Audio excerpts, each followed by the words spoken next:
Assalamualaikum warahmatullahi ta'ala wabarakatuhu. I am your presenter for today. I am Mahira Wildima. So, for today presentation is I will be discussing the chapter 10, which is creating a positive school culture. So, let's discuss first the episode, then identify which norms of school culture is illustrated.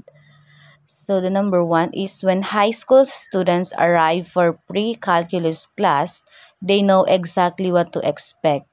Projected on the screen are clear instruction for the day's success starter. So dito sa number one, it's paragraph 1 is clear expectations and structure. So this paragraph highlights the importance of clear communication and structure in a positive school environment. The projected instruction for the success starter shows a proactive approach to ensuring students know exactly what's expected of them at the beginning of the class. This creates a sense of predictability and reduces anxiety, allowing students to focus on learning rather than wondering what to do. This establishes a routine and a sense of order beneficial for learning. So in short, dito sa number 1 is kumbaga dapat malinaw ang mga panuto, kaya alam ng mga estudyante ang kung ano ang kanilang gagawin. So that's the main point of the number 1. The number 2 is you might not reach an answer today. You might not reach an answer tomorrow. Struggle is okay. Students know that by the third day, they will be expected to present their understanding and problem-solving strategy to the class. So dito naman sa number 2, embracing struggle and perseverance. So this paragraph emphasizes the acceptance and normalization of struggle in the learning process. So kumbaga learning process ang pagiging nag-struggle lang isang student. So alam naman natin to bilang mga estudyante. So dito, the teacher's message that struggle is okay. Foster a growth mindset, encouraging students to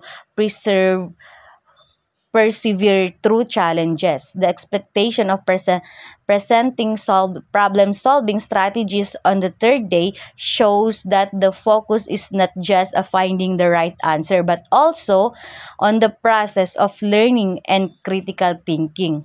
This builds resilience and problem-solving skill in students. So dito naman sa paragraph number 2, this emphasize na kumbaga okay lang na magkamali. Mahalaga ang pag-aaral at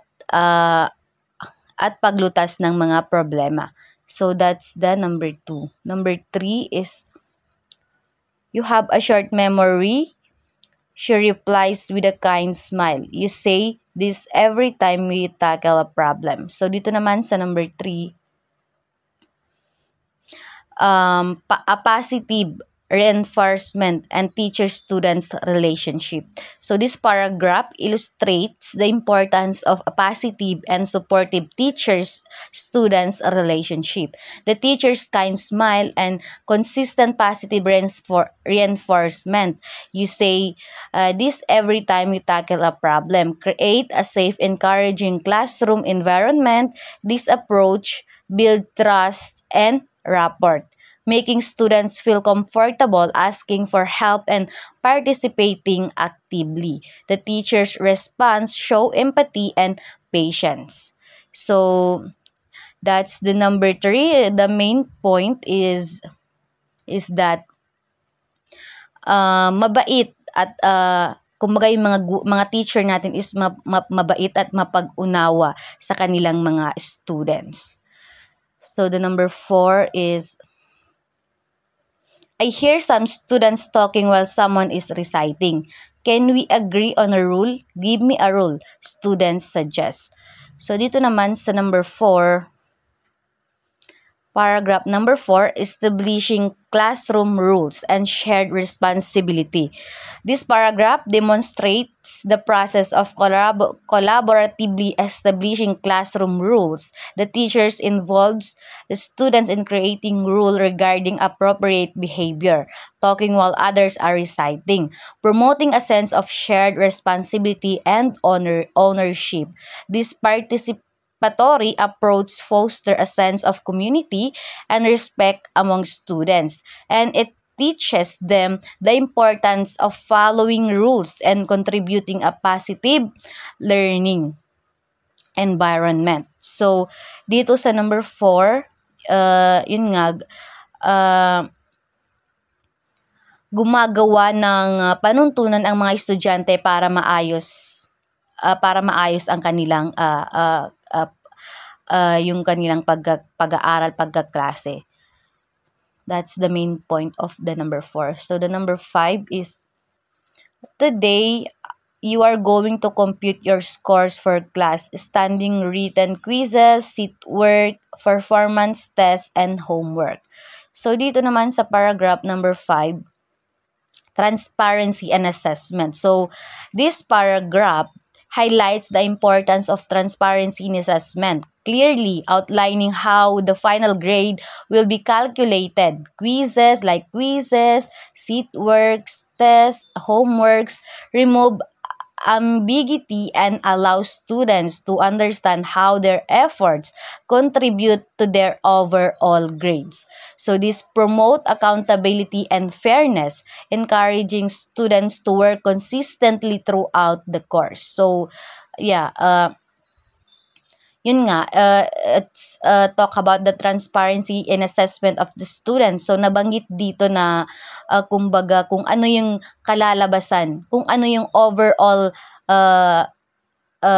grade, overall effort ng mga students, kung ano yung magiging kalabasan ng kanilang performance sa kanilang school. So the highlight of this paragraph is kumbaga malinaw sa mga estudyante, malinaw para sa kanila na paano nila nakukuha ang kanilang mga grado. So that's the first 5.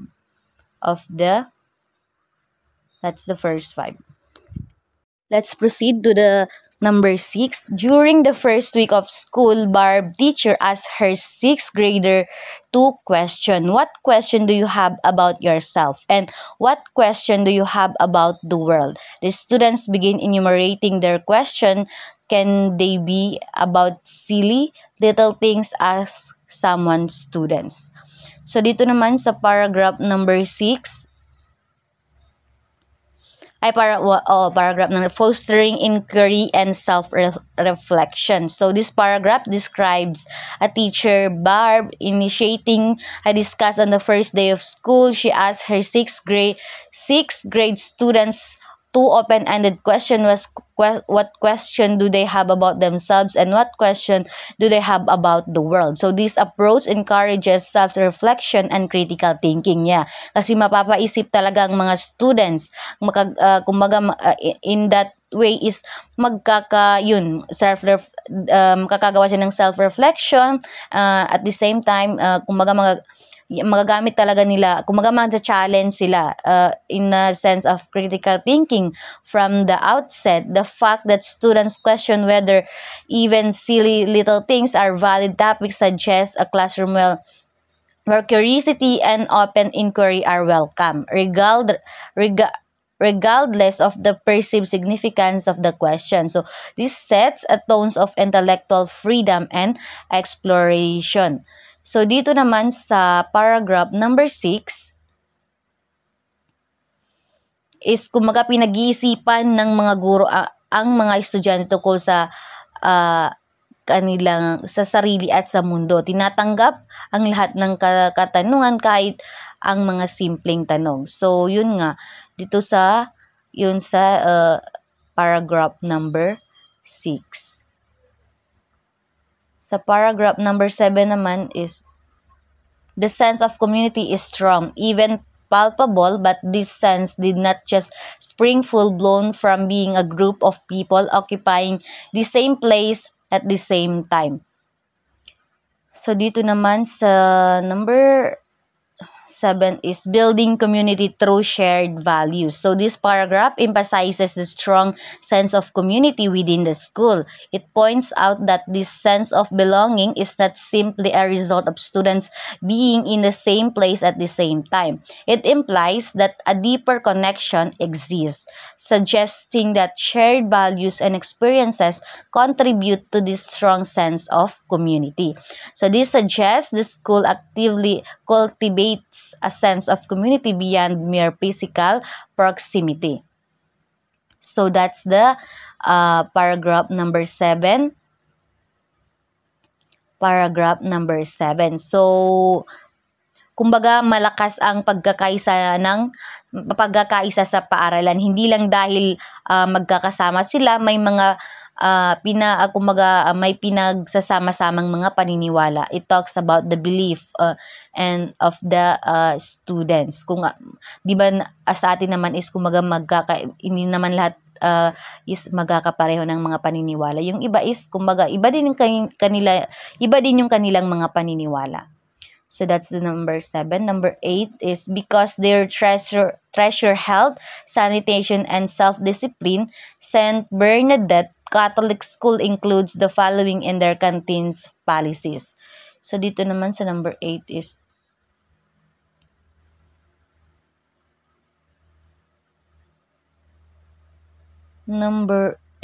is prioritizing health and discipline. So this paragraph highlights the school's commitment to health, sanitation, and self-discipline. It introduced St. Bernadette Catholic School and mentioned that the school's canteen policies reflect these values. So this suggests that the school environment is designed to support students' well-being and responsible behavior. So this shows the school takes a holistic approach to education, valuing health and discipline alongside academics. So dito sa number 8, mahalaga sa paaralan ang kalinisan niya at disiplina. That's the mahalaga talaga. Makikita ito sa mga patakaran sa iba't ibang sulok ng campus. So, yun. Kumbaga mahalaga. Ang kwan dito is main point is kumbaga dapat yung school is malinis at may kumbaga disiplinado ang mga student at the same time ang mga guro. So, the number 9 is Teacher Paz remark, I like to attend the CPD seminar. I like to hone my teaching skill and update my PCK, pedagogical content knowledge. Pedagogical content knowledge. So, dito naman sa paragraph number 9 ata or paragraph number 9.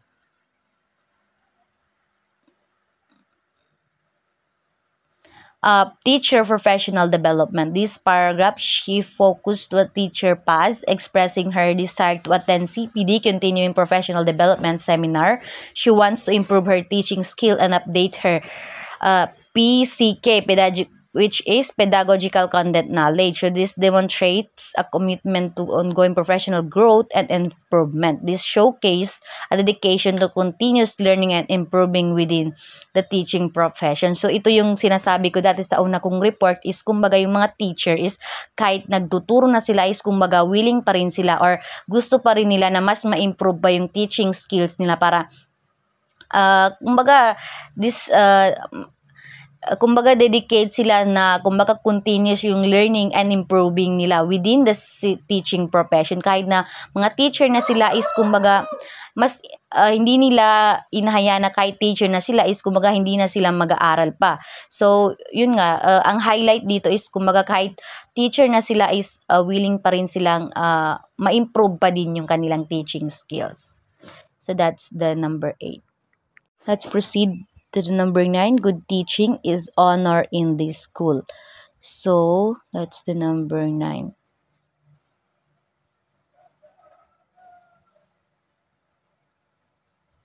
Number 9.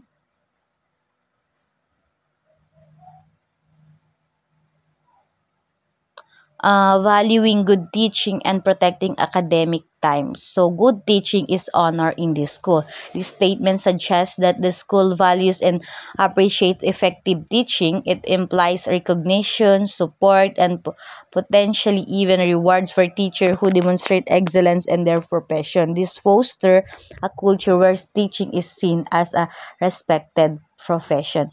So, yun nga 'di ba dati sinasabi na nabanggit ni ma'am na kumbaga yung mga teacher is kumbaga, a teaching is seen as a respected profession. So, implies recognition, support, and potentially even rewards for teacher who demonstrate their excellence in the profession.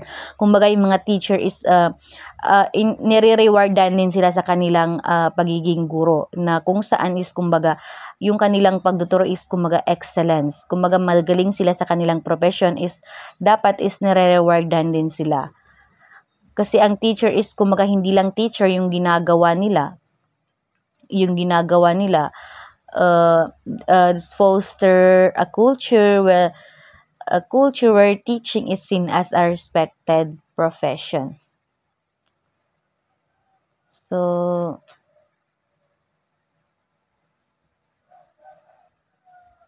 yun ang number 9. Number 10 is my school heads protects my academic time. She keeps meeting time to the minimum. So, dito naman, sa number 10,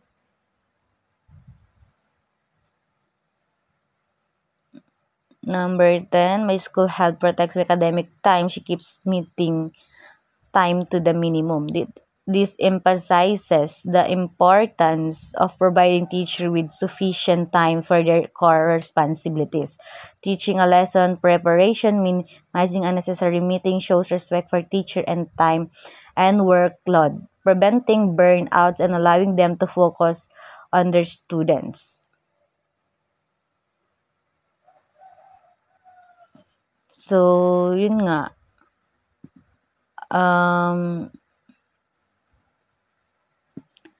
Pinoprotektahan ng mga guro ang kanilang oras sa pagtuturo. Kumbaga binabawasan nila yung mga pag-uusap or mga meeting na kumbaga hindi naman kailangan. Dapat is nakafocus sila sa kanilang pagtuturo. So that's the number 10. That's the episode. And then identify which norms of school culture is illustrated. So let's now proceed to the 11 vignettes. In the first part of this chapter, give a concrete picture of a positive school culture. So the number 1 is high expectation. High expectation. This school sets high standard for both students and teachers. This fosters a culture of ambition and achievements, encouraging everyone to strive for excellence. High expectation motivates students to push themselves and teachers to provide high-quality instruction. So, dito naman is, kumbaga, mataas na inaasahan sa lahat. Kumbaga, both students and teacher are high, kumbaga, mataas yung expectation sa kanila. Kumbaga, high standard. The number 2 is honest and open communication. Honest and open communication. So, open and honest communication is encouraged at all levels between teacher and students, and between the school and the community. This creates transparency and trust, fostering a collaborative environment. Open communication prevents misunderstanding and promotes problem solving. So, dito naman sa number 2 is, kumbaga, dapat buksan at tapat na pakikipag-usap sa lahat ng nasa loob ng paaralan ng school, between the teacher and the students and the community. Kumbaga, dapat open sila sa pakikipag-communicate. Number 3 is tangible support, caring, celebration, humor. So, dito naman sa number 3, tangible support, creating celebration humor. So these points emphasizes the emotional and practical support provided within the school. Tangible support refers to the concrete assistance, resources, mentorship, or etc. Caring highlights a compassionate and empathetic atmosphere. Celebration points to acknowledging success and achievements. Humor indicates a light-hearted and positive environment. So these elements create a supportive and inclusive community. So dapat is supportive at masaya ang kapaligiran. Dapat dito sa number 3. Number 4 is involvement in decision making, protection of what is important. So dito naman sa number 4, involvement in the decision making, protection of what is important. So teachers and other staff have a voice in school decisions. Yeah, this participatory approach promotes ownership and commitment, protection of what is important. So suggest that the school prioritize and safeguard its core values and tradition. So this foster a sense of shared responsibility and strengthen the school community. So yun nga, the teacher and other staff is kumbaga may karapatan sila na ma-voice out nila yung kanilang, kumbaga kasali sila sa pagdidesisyon ng kanilang school. Kumbaga yung mga suggestion nila is kumbaga na-consider yun. So this yun ang number 4. Kumbaga in short is kumbaga kasali ang lahat sa pagdidesisyon sa isang school. Yung mga suggestion niya is dapat kino-consider yun ng mga matataas pa sa kanila. So the number 5 is trust and confident tradition. Trust and confidence tradition.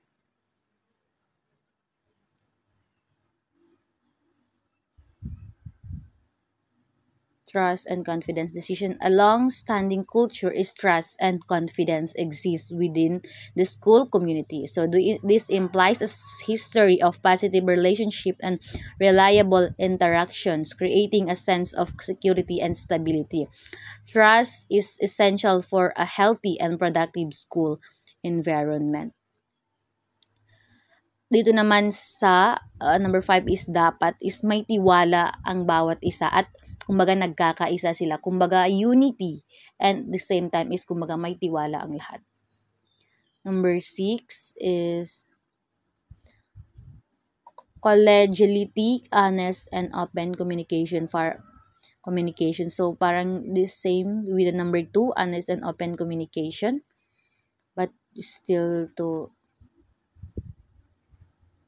So this reiterates the importance of open communication, but specifically emphasizes the collaborative relationship among teachers. This support network benefits both teachers and students. Collegiality foster collaboration, shared learning, and mutual support. So parang same din dun sa number 2. Kumbaga maganda yung samahan ng mga guro to their students. Kumbaga ang lahat is kumbaga may interaction, may nakikipag-socialize and interaction between the teacher and the students. So the number 7 is collegiality tradition. So these points reinforces the previous one, emphasizing that the collaborative spirit among teachers is a long-standing and established aspect of the school's culture. This shows that importance and longevity of supportive collaboratively environment. So dito sa kuana is kumbaga matagal at naang magandang samahan ng mga guro to their students. So now let's proceed to the number 8, tangible support, protection of what is important tradition. So dito naman sa number 8 is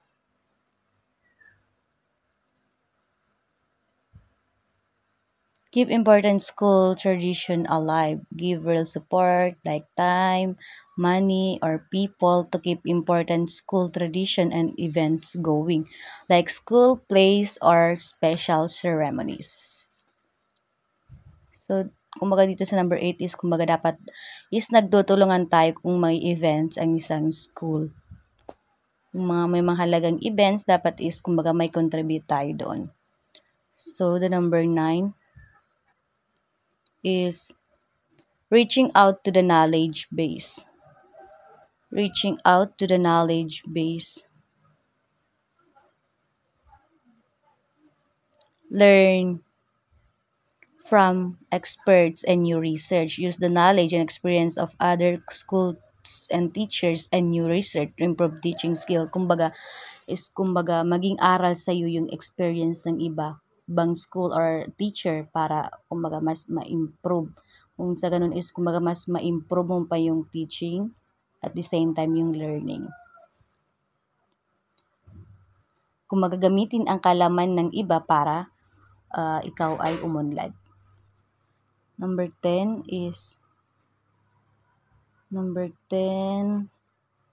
appreciation and recognition.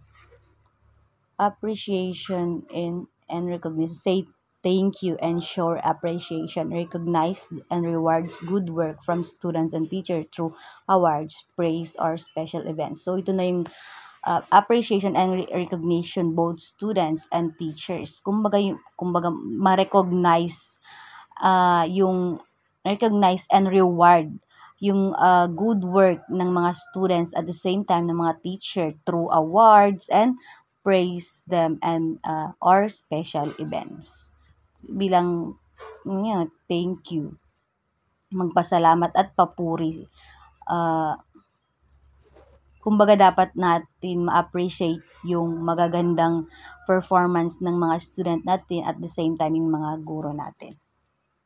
Number 11 is protection of what is important. Protection of what is important. Protect what matters most for students. Keep the school focused on students' learning, well-being, and positive values safe and strong. So, dito naman is, kumbaga dapat iingatan natin yung pag-aaral natin, yung mga kagalingan natin at most of all is kumbaga yung mga mabubuting asal ng isang estudyante. So that's the 11 vignettes in the first part of this chapter given a concrete picture of positive school culture. So now let's proceed to the meaning of school culture. School culture is one of the most complex and important concept in education since 1985. It generally refers to the beliefs, perceptions, relationship, attitudes, and written and unwritten rules that shape and influence every aspect of how a school functions. So the meaning of school culture.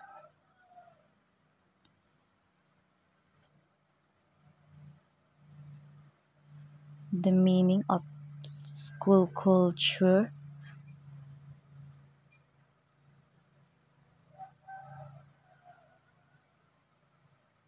The meaning of school culture. This paragraph defines school culture as a complex but crucial elements in education. It's not just one thing but a combination of many factors. Many factors. So, yun nga. Many factors include beliefs, perception, relationship, attitude, rules of the school culture. When we say beliefs, shared ideas about teaching, learning, and value of education. For example, does the school believe in collaborative learning or individual achievements? So the perception is how people view school, its students, and its teachers. It is seen as a supportive and welcoming place or a stressful and competitive one. So the relationship, the interaction and connection between students and teachers, staff, and parents. Are its relationship positive and respectful or strained? and conflict ridden. So the attitude is the overall feelings and mindset within the school. Is there a sense of optimism and enthusiasm or cynicism and apathy? So the rules is both the formal written rules and the informal and spoken norms that govern behavior. Are rules clearly communicate and consistent enforced, or are they arbitrary and consistent applied? So these elements are work together to shape every aspect of how the school operates. So that's the uh, school culture. So let's proceed to the culture as a social contracts.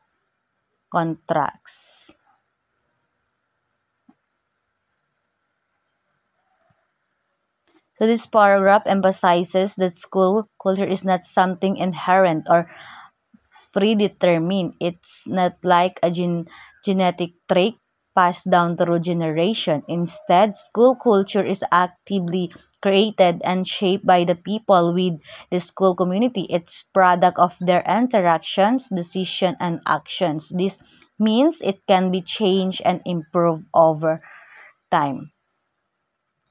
So, yun nga, it's the product of their interaction, decision, and action. This means it can be changed and improved over time.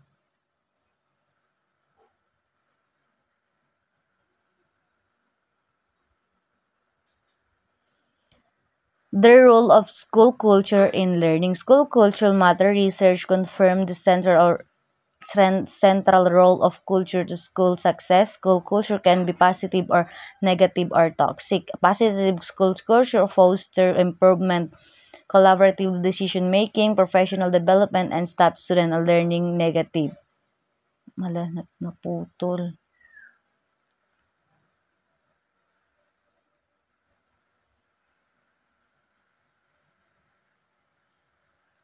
So,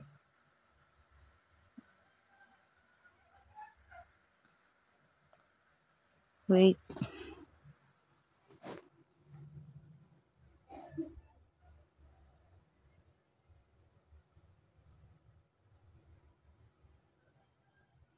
The role of school culture in learning. So this paragraph highlight the significant impact of school culture on student success. Research show a strong link between positive school culture and positive learning outcomes. So positive school culture foster improvement, students and teachers striving to do better, collaboration, working together effectively, professional development, and teacher continually learning and improving, and ultimately better learning for everyone. So the negative school culture is conversely a negative or toxic culture can have detrimental effect on learning and well-being. It can create a stressful and unsupportive environment that hinders students and teacher growth.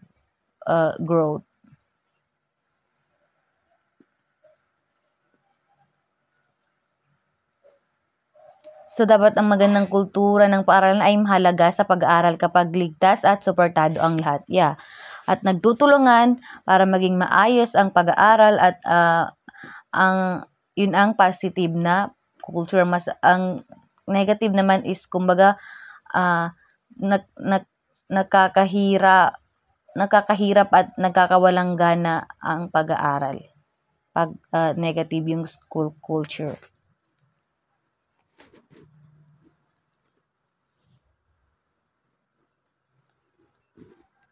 So now let's proceed to the elements of positive culture. Number one is collegiality. The school atmosphere is friendly, work in an atmosphere where responsibility and authority are shared by everyone. You can be yourself. You have not to put your best forward to impress other. So we talk about the positive school culture. So we have 12. Number one is collegiality. So this refers to a friendly and collaboratively atmosphere where responsibility and authority are shared among everyone. So It's not a top-down structure where only administrators make decisions. Instead, it's more democratic and inclusive environment. The key aspects are friendly atmosphere. The school feels welcoming and supportive. Shared responsibility and authority. Teachers, staff, and even students have a voice and a role in decision process. Authenticity.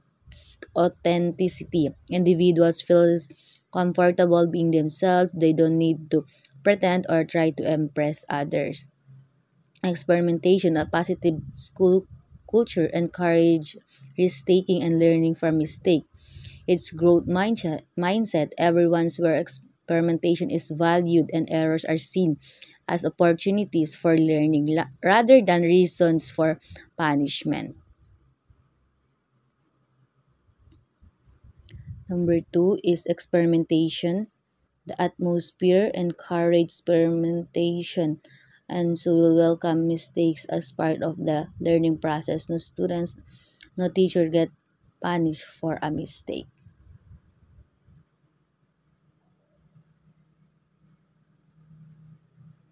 Number two, experimentation. Positive school culture encourages risk-taking and learning from mistakes. Its growth mindset, everyone where experimentation is valued and errors are seen as opportunities for learning rather than reasons for punishment. So the core idea is mistake are learning opportunities. So students and teacher are not penalized for making mistakes. Instead, mistake are viewed as a natural part of the learning process. Yeah, ang pagkakamali talaga is kumbaga learning, kumbaga process na yan siya ng process na lang, part ng learning process na yan siya. Kumbaga you learn something from your mistake. Kumbaga pag nagkamali yung tao is kumbaga may chance na mabago na yung pagkakamali niya. At the same time, from that mistake or failure is kumbaga mas magiging porsigido yung tao. Kumbaga, yun ang magiging motivation niya para mas pagbubutihin pa niya yung pag-aaral niya. So, number three is high expectation. This point emphasizes the importance of setting high standard for both students and teacher, while acknowledging that achievement often falls short of aspiration. The emphasis is on aiming high and striving for excellence. The key takeaway is ambitious goals. The school sets challenging but achievable goals for students and learning and teachers for profession development. So, yun nga. So, high expectation, both teacher and students are expected on them in high standard. Kumbaga, the school sets challenging and achievable goals for students. At the same time is mga teacher for their professional development. Kumbaga nagsiset ng goals yung school na dapat is ma-meet ng students and teacher ang high expectation na yun. The number four is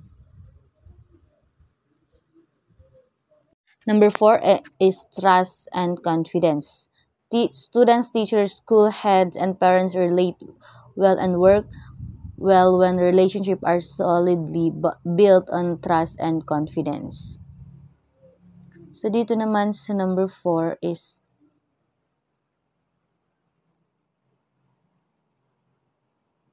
trust and confidence, the foundation of collaboration. So, these points highlight the crucial role of trust and confidence in fostering positive relationship within the school community.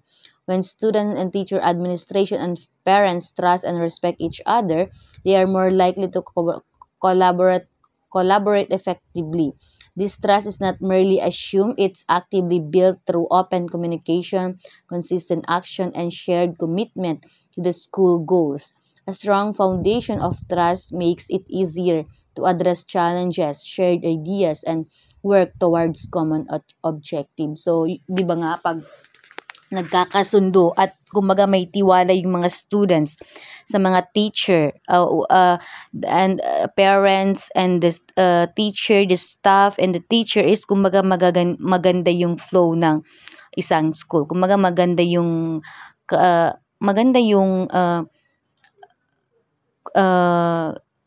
kumbaga gumaganda yung isang school, yung takbo ng isang school. Number 5, tangible support. Everyone in the school community gets concrete support for the good that they do. Support comes in not just word but in action. So dito naman sa number 5 is tangible support. Actions speak louder than words. So it's the main point of the number 5. Kumbaga, actions speak louder than words. So this emphasizes the importance of providing concrete practical support to all members of the school community. While verbal encouragement is valuable, tangible support, meaning real assistance and resources, is essential for success. This could include things like providing extra tutoring, offering mentorship program, allocating resources to support specific initiatives, or simply offering assistance with tasks. The focus is on demonstrate care and commitment through action that directly benefit individuals and the school as a whole. So, yun nga, kumbaga makaka-benefit yung lahat. Kumbaga ang focus nito is demonstrating care and commitment through action that directly benefits individual of the school as a whole. Kumbaga makaka-benefit yung lahat. Kumbaga action yung mas pinapaira, hindi yung puro salita, dapat ginagawa din.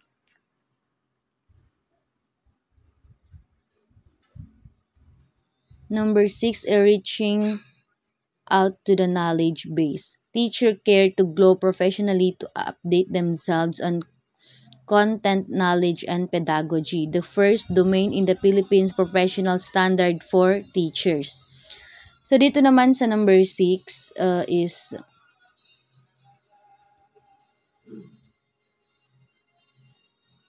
reaching out to the knowledge base, continuous professional growth. This point stresses the importance of continuous professional development for teacher. It highlights the commitment to updating knowledge and teaching methods or pedagogy by referencing the Philippines professional standard for teacher. It emphasizes the importance of aligning professional growth with national standard and best practices. This ongoing learning ensures that teachers are equipped with the most current knowledge and effective teaching strategies, ultimately benefiting their students.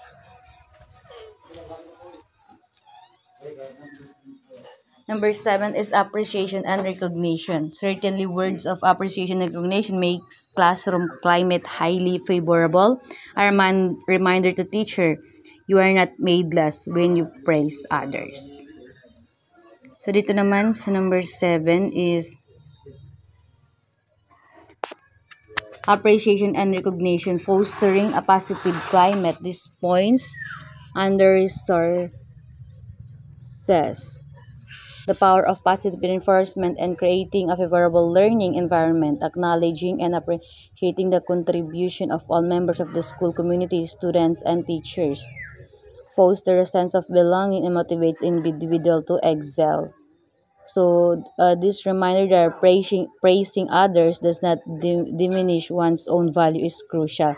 It encourages a school culture of mutual support and celebration of achievements. This creates positive feedback loop, promoting more positive, productive learning environment. So, this number 7 points out the acknowledging and appreciating the contributes both the two students and teacher. Kumbaga yung mga excellence performance na is kumbaga dapat is ma-appreciate natin, at the same time is mabigyan sila ng reward for their excellence performance.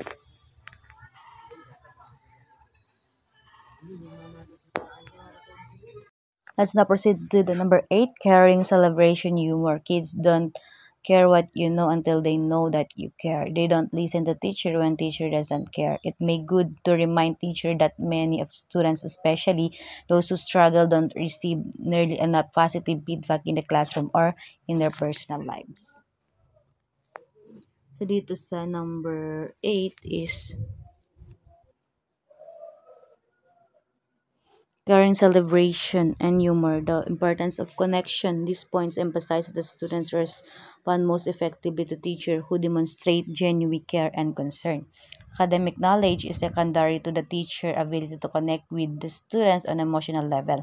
A caring teacher creates a supportive environment where students feel comfortable taking risks, asking questions, and engaging fully in the learning process. The conclusion of celebration and humor highlights the importance of creating a positive and enjoyable learning atmosphere, which can significantly impact students' engagement and well-being. The reminder about positive feedback is particularly important for struggling students who may need extra encouragement outside the classroom. So, yun nga, yung mga ibang student is kumbaga mas nawawalan sila ng gana, kumbaga kung minsan is wala silang na-receive ng mga feedback about their uh, sa pag-aaral nila, kumbaga mas mga ganun na mga estudyante is dapat is in-encourage natin sila kahit nasa labas sila ng classroom or outside school. Number 9 is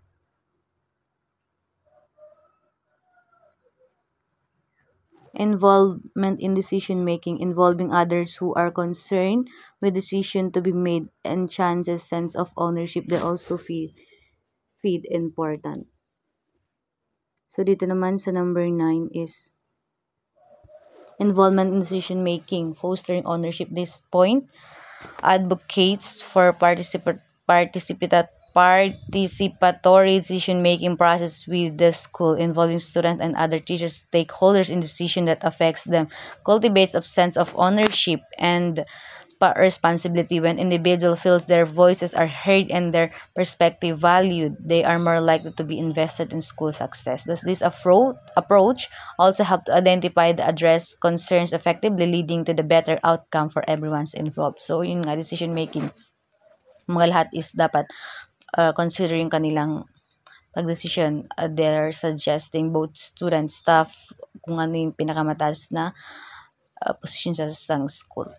Number 10 is protecting of what important, preserving values and traditions. So these main points is emphasize the importance of safeguarding school core values and tradition. These elements contribute significantly to the unique identity and character of the school and should be preserved. Protecting these elements ensure the school long-term sustainability and help maintain a consistent and positive learning environment for future generation of students. So this could involve preserving specific pedagogical approaches, upholding community values, or maintaining cherished tradition that contribute to the school distinct identity.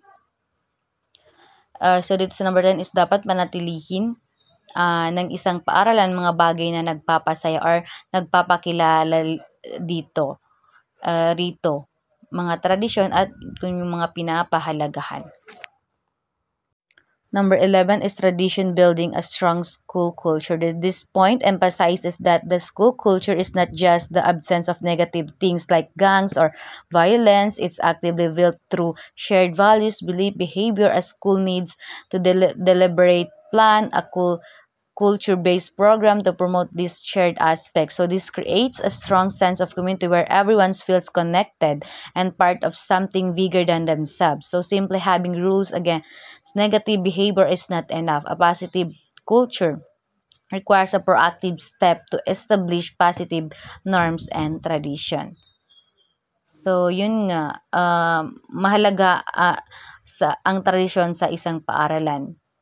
Magandang paaralan is kumbaga hindi lang yung mga away at masamang ugali, may mga pinagkakaisan silang paniniwala at paraan ng kung paano sila makikitungo para maging masaya ang kanilang pagsasama. Parang grupo, kumbaga pare-pareho ang gusto at paraan ng kanilang pagtutulungan. Number 12 is honest and open communication, a culture of respect. These points highlight the importance of open and honest communication, where everyone feels safe and express their opinions without fear and negative consequences. The agree or disagree approach suggests that even disagreement is acceptable and doesn't lead to ostracism or punishment. So this foster a culture of respect where diverse perspectives are valued and open dialogue is encouraged. So this kind of environment promotes a critical thinking, problem solving, and sense of shared responsibility for this school community. So yun nga, open communication, kumbaga lahat is kumbaga they have a voice, uh, kumbaga ma-voice out nila yung kanilang mga para ma-express nila to everyone their opinions, kumbaga nang walang takot, walang negative na consequences, kumbaga feel sila, comfortable sila na ma-share nila, ma-voice out nila yung mga kanilang idea at mga opinion. So that's the 12 elements of positive positive culture. So that would be all, and thank you.